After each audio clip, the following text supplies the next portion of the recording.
that's pretty nice. Love it. Yeah, that's probably a refrigerator. It's a refrigerator. Yeah.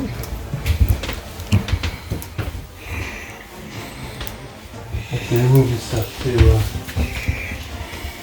another presidential table. Oh yes. Mm-hmm. And back here is Nice big one. the bathroom and just There's a telephone, I guess you could call. the front or whatever. The front, yeah. Oh, for changing course. Changing goes, turn around, quick.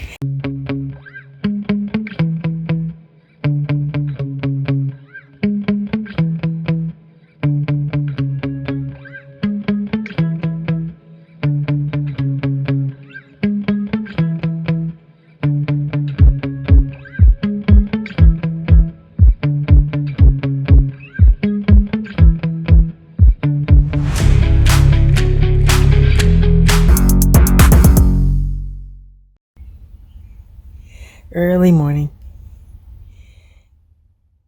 Saturday morning. It just stopped raining. It's only 8 o'clock and nobody's gotten up yet. Really. Dizzy's watching everything.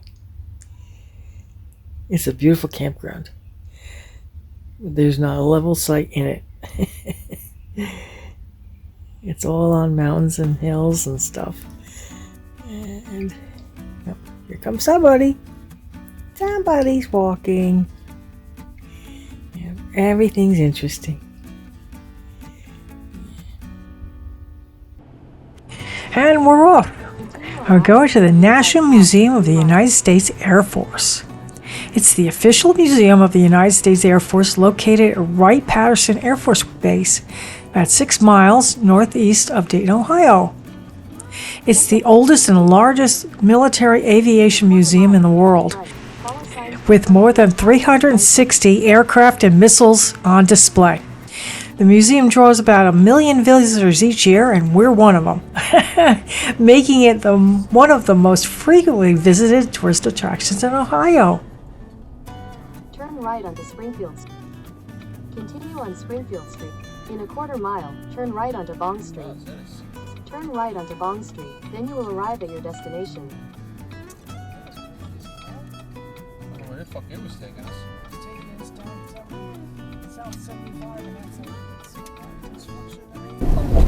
You didn't realize how big they were to you next. Oh, wait a minute, you can actually walk up to them. Ooh. Looks like a P. Orion right there. Not sure, that's a 707, but I'm not sure what that. Oh, maybe you can go up to them. They look like they're standard, regular museum. Yeah, there's little benches. Look. There. A-10 Thunderbolt. There's Warthog. benches, so I'm assuming you Oh, probably we're definitely going to take some pictures there. no pocket knives. Oh, crap. It turns out the admission and parking is free. They just ask for a donation if possible. This museum dates to 1923. First collected artifacts for preservation. This building, the first part, actually opened in 1971. And they added a second hangar in 1988, a third in 2003, and a fourth in 2016. So this thing's pretty big. There's a memorial park, which we only checked out a little bit. We were eager to get inside.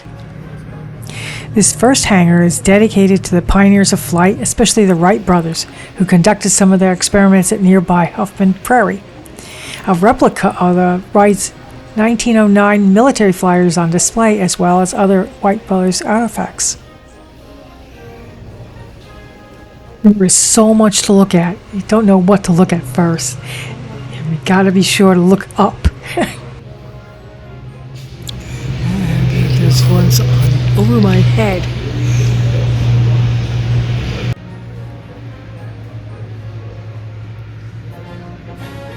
And now we're getting into World War I.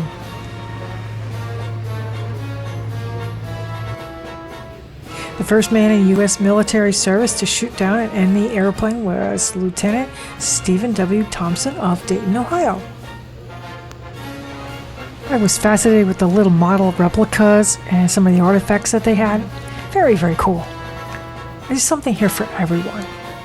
Just definitely want to miss this.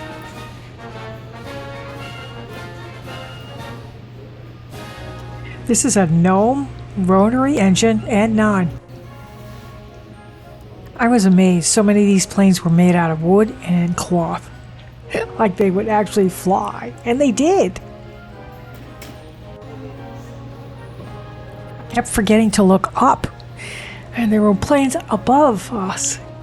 Just awesome. Look at this thing. It's made out of wood. They called it a bug. World War I, no less.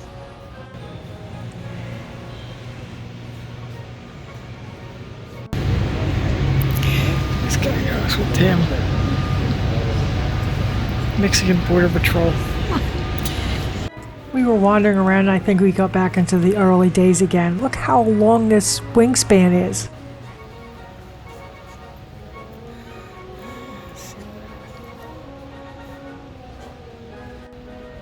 Seeking the bullseye. The interwar development of bomb sights. This was a vertical stabilizer tail fin. The Army Air Service Engineering Division at McCook Field, Ohio undertook the development of a new bomb sight after World War I. And here are a few of them. This is a Martin MB-2. It was the first U.S.-designed bomber produced in large numbers. This is a multi-engine bomber. And it turns out no original MB-2 exists. The reproduction on display at the museum was built using the original Martin drawings and completed in 2002. This is a Curtiss D-12 engine.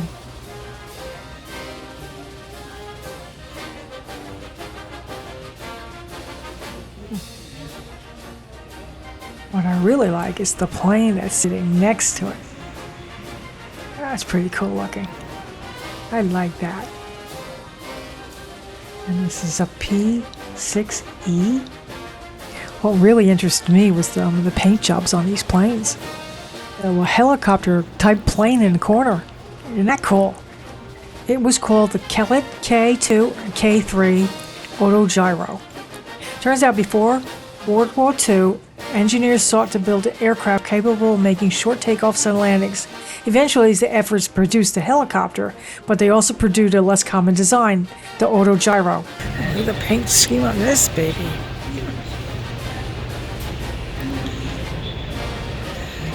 More planes hanging from the ceiling.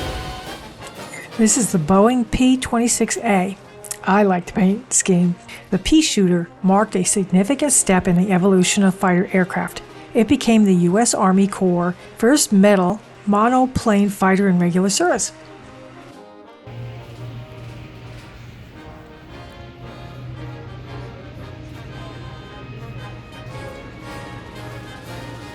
This is the Wright R-1820 Cyclone engine. A Martin B-10.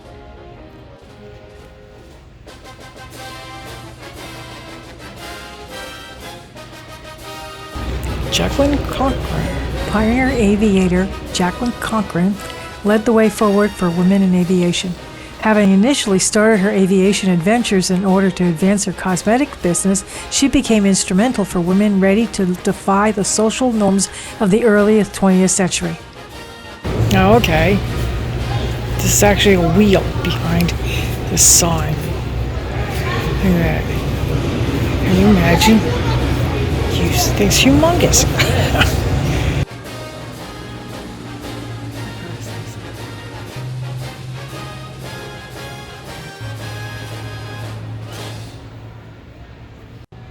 This North American BT-14 was a basic trainer. This exhibit demonstrates what could happen to a cadet pilot while taxiing with the wind from behind and applying his brakes too hard. British female pilots lead the way. They had a lot of stuff on women in here. I was impressed.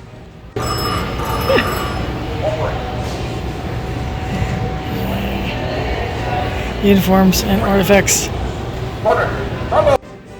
We finished with the first gallery. Now we're going to the second one. My dad used to say all the time.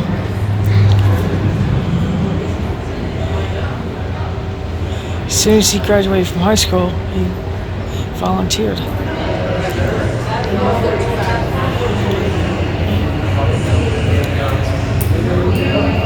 I was supposed to say it's made of stainless steel. Yeah, it's beautiful. It says the museum's World War II gallery, which houses one of the world's top collections of World War II aircraft and a variety of engaging and provocative exhibitions to tell the proud story of the U.S. Army Air Forces during the war. Now there's a tongue twister.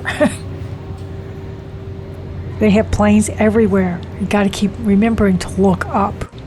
I got a thing on a World War II flying aces. And more planes, even bigger than the other gallery.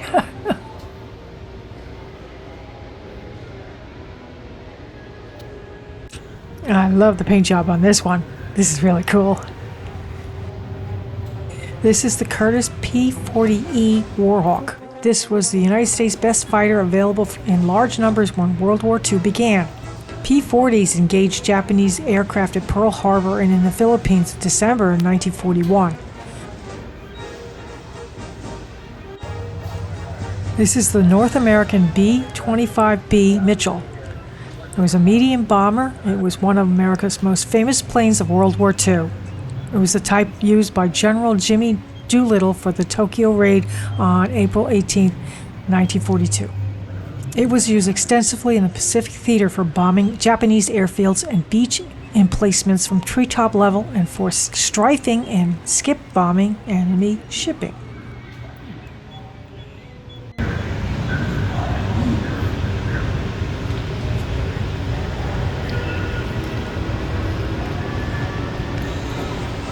Gotta keep remembering to look up. This plane is above my head. Planes everywhere.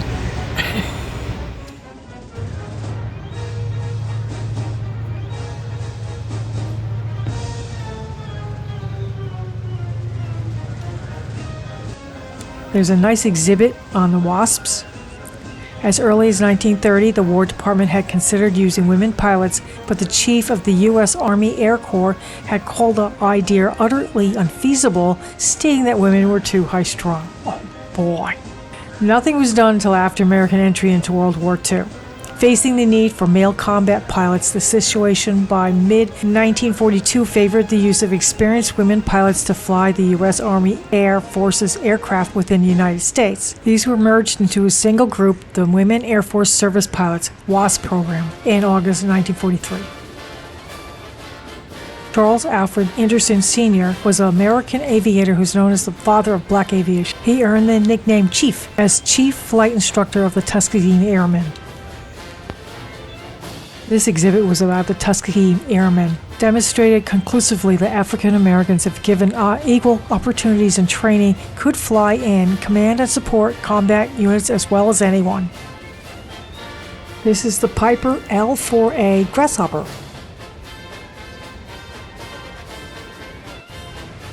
This is the Boeing B-17F Memphis Belle. This is the famed Memphis Belle. She became the first heavy bomber to return to the U.S. after flying 25 missions over Europe. The Memphis Belle and his crew became timeless symbols of the service and sacrifice of the heavy bomber crews and support personnel who helped defeat Nazi Germany.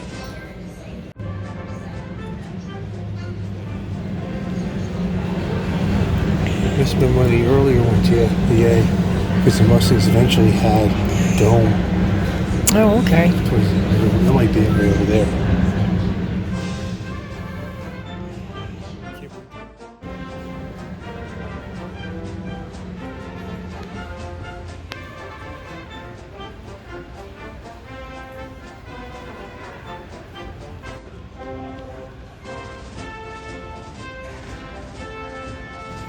This is the Republic P-47D, the bubble canopy version, better known as the Thunderbolt.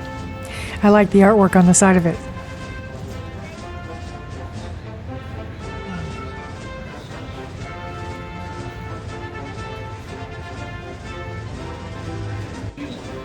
Tactical ground attack on Western Europe. They have all sorts of interactive displays telling the history. It's cool. Imagine. Hey, they're just sitting there, shooting at Yeah. the back of that thing with their 10,000 feet in the air. Yeah. Mm-hmm. Right? Yeah. Actually, guys, it should have been just two of them, right? Because Yeah, there's one each this one side. up here, and one on Two the other guys, yeah. side. The noise must have been deafening. Freeze their ass off. Yeah, true, yeah.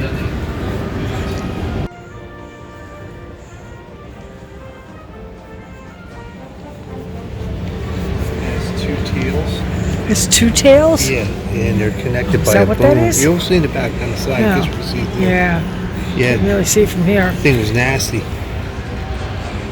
Mm-hmm.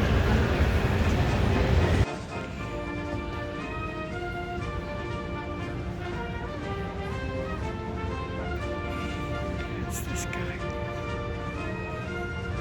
Over there.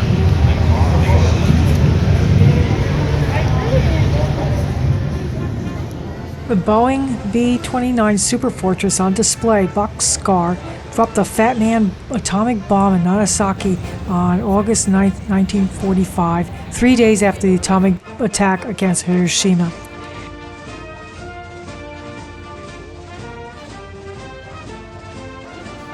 Fat Man was the code name for the type of nuclear bomb the United States detonated over the Japanese city of Nagasaki. Saying, Yeah, it is. And there's another one on the other side. You can barely see the little fin on the bottom.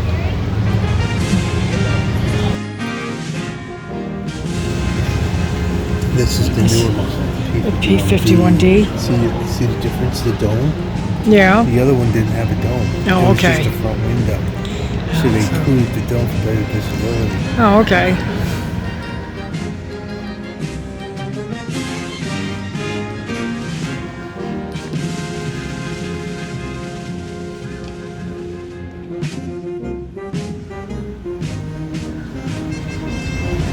The aircraft on display was owned and restored by the Canadian original. National Aviation Museum.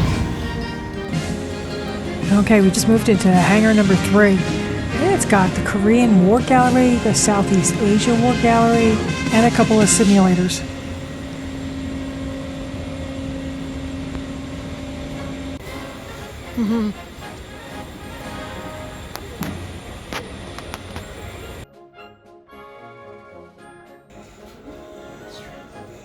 They strap everything down. Oh, I have to, yeah. This one they would just lower it straight down. See the winches?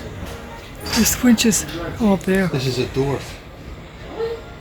Oh, there's a door? They would just lower the door and drive everything behind this. Oh, They said okay. they couldn't roll in easily, I guess. Yeah, you can roll that in.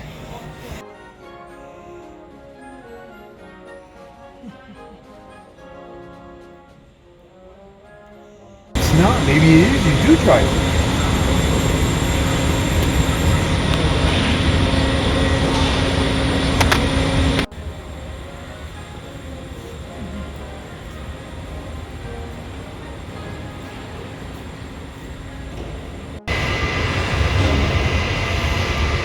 Now more planes over my head.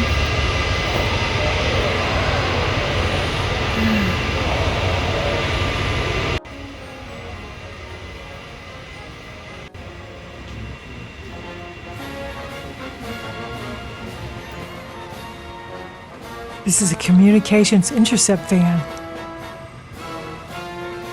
And we got the inside of it.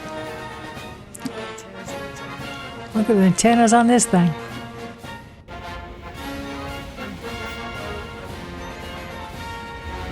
And this is a what? This is what they call a gunship. The aircraft's an A-135 cargo plane, but they converted it into a gunship. So you have 1, 2, 3, 4 Vulcan machine guns coming out, and 2 20mm cannons in the back. Oh, in the back. Okay, yeah, I see them. Now that I'm looking for them. Otherwise, you don't really see them. This was used in Desert Storm too.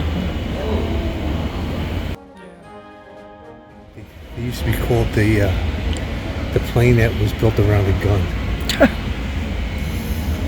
A-10 Thunderbolt. Nope. It's a tank killer. Oh, okay. That's what it basically was used for.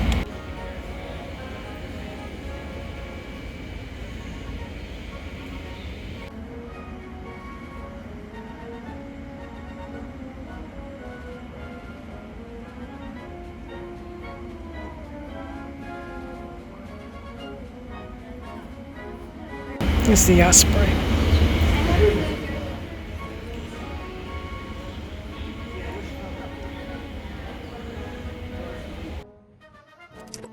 And got all kinds of huge missiles. A little scary.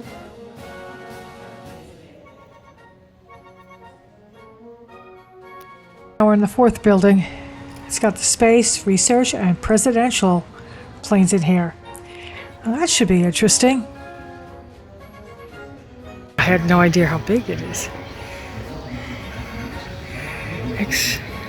XB-70A Valkyrie. Mach 3 Marvel.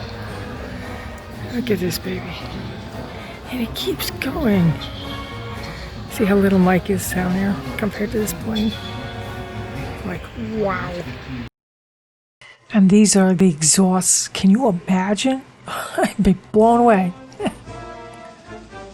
This was the space exhibit, but we'd been there for over 3 hours, so getting a little weary. This is one of my favorite jets. I call it a stealth fighter, but it actually has a real name. It's called the Northrop B-2 Spirit. This jet merged the high aerodynamic efficiency of a flying wing design with composite materials, special coatings, and classified stealth technologies. As a result, the B-2 became virtually invisible to even the most sophisticated air defense radar systems.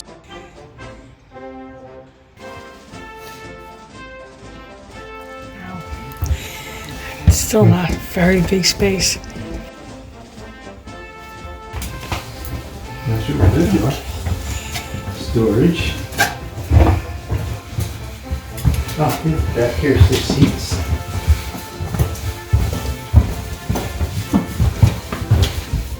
Oh, wow. Yeah, little table and chairs. Little phone, right? Yeah. Bed to sleep. More bedding to sleep on. Residential table, I guess. Yeah. That's where he was sitting at, I guess, have his private conversation. Yeah. His private meetings.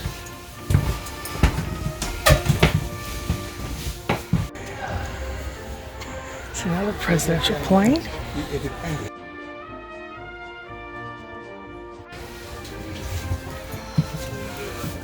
And that's the cockpit.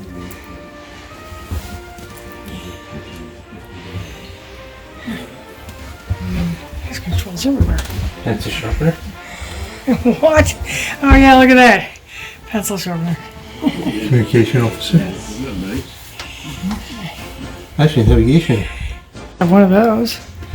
That's pretty nice. Love it. Yeah. That's probably a refrigerator. It's a refrigerator. Yeah.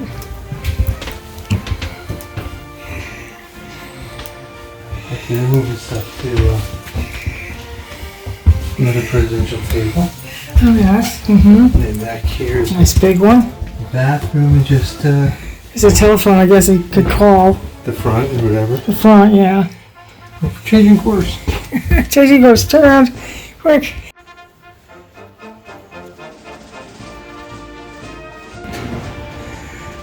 Going into the cockpit.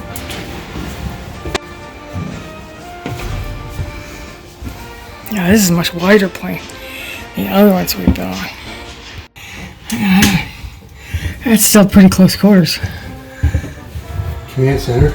Yeah, that's pretty nice. All kinds. This communications facility enabled the president and other officials to be in contact with Washington, D.C. or any other part of the world. Yep.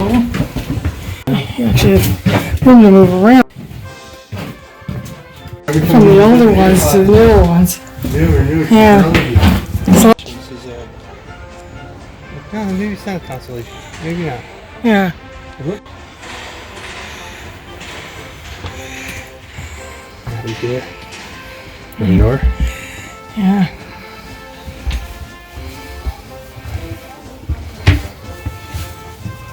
Oh, the cockpit. I loved seeing the interiors of these planes. They're like little RVs, all self-contained with refrigerators and stoves and kitchen stuff and bathrooms and all the comforts of home. I find that fascinating. I didn't have any problems being claustrophobic, though I am, because all the glass is clear and it doesn't feel like you're closed in.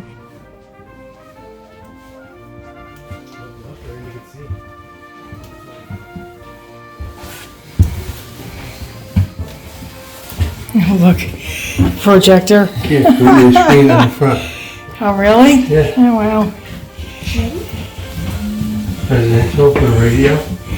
Shortwave radio. It's a shortwave radio? Yes, it is. Oh, yeah, look at that. This is just more bedrooms and stuff. Oh, a bathroom? Oh, okay. Oh, that's actually pretty plush. It's Please join the tour at the information desk located at the entrance. This plane, the Hanoi Taxi, airlifted the first American prisoners of war to freedom. Very cool. Oh, I signed it too. And that's the cockpit up there. One engine has 43,000 pounds of thrust.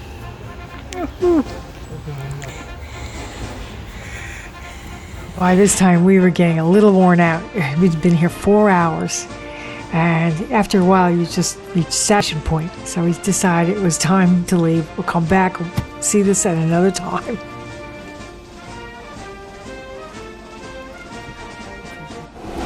It's an outside exhibit, so we didn't get a chance to see Oh, them. we never got to see that. But we saw a lot of these planes inside. Yeah.